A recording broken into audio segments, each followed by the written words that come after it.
Today we're going to talk about researching on websites and databases and what the difference is anyway.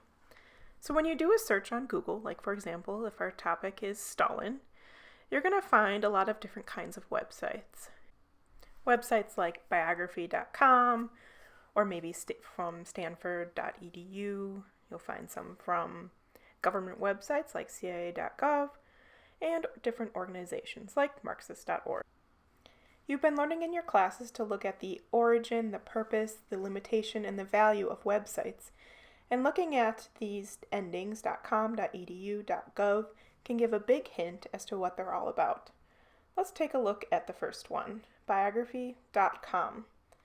.com actually stands for commercial, which generally means their primary focus is to sell something or make money in some way. Oftentimes this is through ad revenue, so you'll notice there are usually ads on these websites. That's one way they can make money. But because of that, they could be beholden to their advertising, meaning that if they put something that the advertiser doesn't like, they might lose ad money.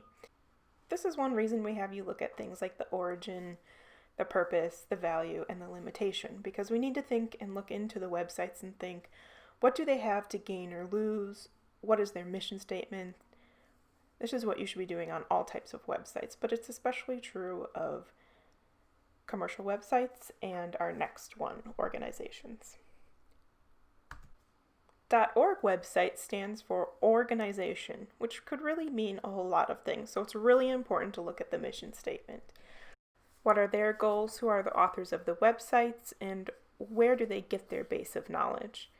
Do they have biases? One of our websites I came across was marxist.org. So for this website, I have some questions I would maybe want to look into. Are they big proponents of Marxism? Are they big fans of it? Do they love certain people in history? And if so, what might they be leaving out of their research, out of their information, to put Marxism in the best light or worst light? The next one we're going to look at is .gov websites, which stand for government.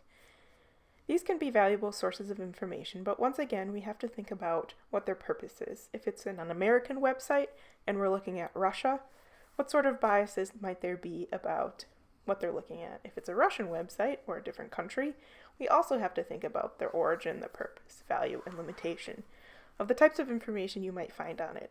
Are they leaving out things that would make Russia or America look bad? Or are they highlighting things that, or putting emphasis on things that might put the other country in a bad light? The last one we're going to look at is .edu websites. .edu stands for education. So we know the purpose a little bit of this. It's to educate. Papers in this area could be written by a variety of people, but the good thing is, as opposed to other websites, there's a system in place in education where different researchers in the same field may be looking at that and responding to it, and they have something called peer-reviewed articles, meaning another person looked at it and said, yes, this is valid, this is true, we trust this. This brings us to the last type of websites, which are databases. Databases are a class of websites that often still end in .com, but their business is to collect the academic research of different places and organize it for you as researchers. So one site we'll be looking at later is academicsearchpremier.com. What they do is collect the published work from lots of great universities like Yale and Howard, Stanford, and the U of M. One of the nice things about databases is you never really have to wonder about where the information's coming from or what the purpose is. They're all educational. You know exactly who the author is, what organization they belong to. There's not as many questions, so they're definitely worth looking into. As always, if you have any questions, you're always free to contact me.